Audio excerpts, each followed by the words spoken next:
മുല്ലശ്ശേരി പഞ്ചായത്തിലെ Oorakam Janasree road Murali Perunnelli MLA ഉദ്ഘാടനം ചെയ്തു. പഞ്ചായത്ത് പ്രസിഡന്റ് മിനി മോഹൻദാസ് അധ്യക്ഷയായി. വാടങ്കം ജയ വിനോദൻ സംസാരിച്ചു. 2024-25 ആസ്തി വികസന പദ്ധതിയിൽ ഉൾപ്പെടുത്തി 14.7 ലക്ഷം രൂപയാണ് നമ്മുടെ MLA ഈ റോഡിന്റെ മെച്ചപ്പെടുത്തലിനായിട്ട് വകയിരുത്തിയിരുന്നത്. ഈ പ്രവൃത്തിക്ക് 21/5/2025 തീയതിയിലാണ് ഭരണാനുമതിയും 17/7/25 സാങ്കേതിക അനുമതിയും ലഭിച്ചിരുന്നു.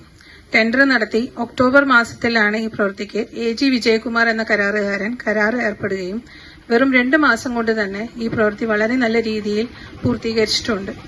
ഈ സംഖ്യ ഉപയോഗിച്ച് നമ്മൾ ഈ റോഡിന്റെ 279 മീറ്റർ നീളത്തിൽ 280 മീറ്റർ വീതിയിൽ GSB വിരിച്ച് ആദ്യം തന്നെ നല്ല രീതിയിൽ ലെവല് ചെയ്ത് അതിനുശേഷം 15 സെന്റിമീറ്റർ കനത്തിലാണ് ഇതിന്റെ മുകളിൽ കോൺക്രീറ്റിംഗ് നടത്തിയിരിക്കുന്നത്. ഈ ഒരു പദ്ധതിയുടെ പൂർത്തീകരണത്തോടുകൂടി ഈ പ്രദേശത്തെ ജനങ്ങൾക്ക് വളരെ നല്ല രീതിയിൽ തന്നെ റോഡ് ഗതാഗത യോഗ്യമാക്കി നൽകുവാൻ സാധിച്ചിട്ടുണ്ട് എന്നുള്ളത് അറിയിക്കുന്നു. MLAയുടെ ഫണ്ടിൽ നിന്ന് 14 ലക്ഷം രൂപ ചെലവഴിച്ചാണ് റോഡ് നിർമ്മിച്ചത്. ബ്ലോക്ക് മെമ്പർ ബിന്ദു സത്യൻ, മുൻ വാടങ്കം VM മനീഷ് എന്നിവർ സംസാരിച്ചു.